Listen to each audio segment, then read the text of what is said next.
All right, we are back at it again today. Well, tonight we're going to do a quick review of the 8BitDo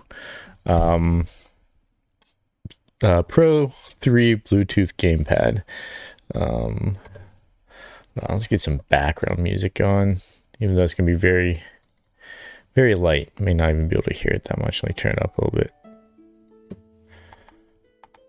All right. So here's the box. We're going to unbox it. We're going to review it. There it is. It's actually, I like the GameCube color, so that's why I went with the purple. So I have a couple CRKD controllers. This is my first 8BitDo. I liked the fact, so we're back over there. I like the fact that there's a lot of customization and they actually have stuff to like build or fix or modify their different things.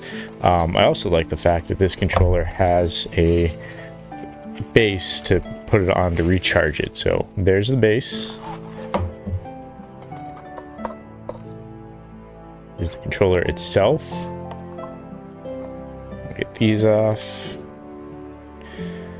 Very nice little feel. The only thing that bothers me with it so far is it is a little bit wider. So like I'm reaching a little bit farther to hit start and select.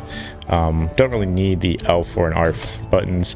There's, you got the back pads. You have R2, L2, R1, L1. Your basic setup works on the Switch 2. I've been using it on PC a lot. Works just fine. Connection's great.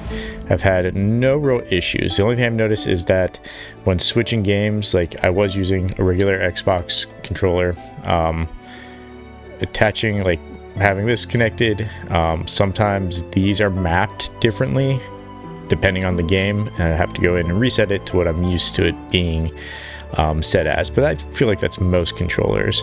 So it does sit very nicely right in there. Has a good feel to it, responsive, has a nice heft to it. So really no issues for the controller itself. Feels nice. Like I said, super responsive, no connection issues.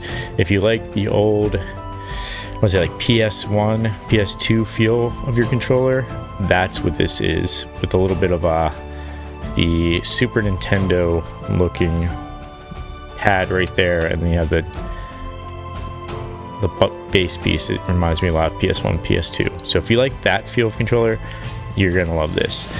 The other cool thing is that these are all magnetic, so you can take them off, and they have other replacements if you like to mix it up. They have some that are just like colors. They're not actually marked with Y, X, A, B. They come right off. They slip right back on. They have a nice feel to them, so they don't feel cheap, even though they come off and on like that. They're magnetized. The other thing is, these also pop right off.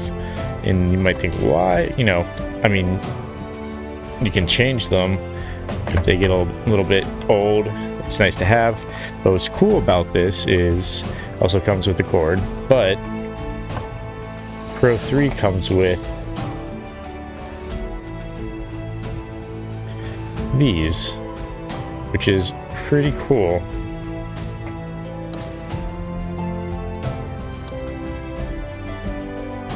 And those have a real nice feel to them. You can see how responsive that is. Like that, those feel really cool.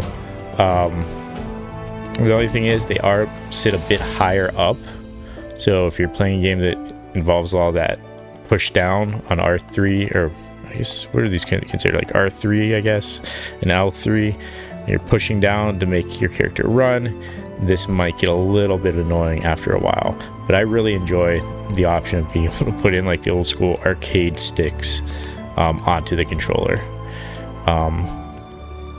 Color's great. They come in a bunch of different colors. Hand feels great. Responsiveness is great.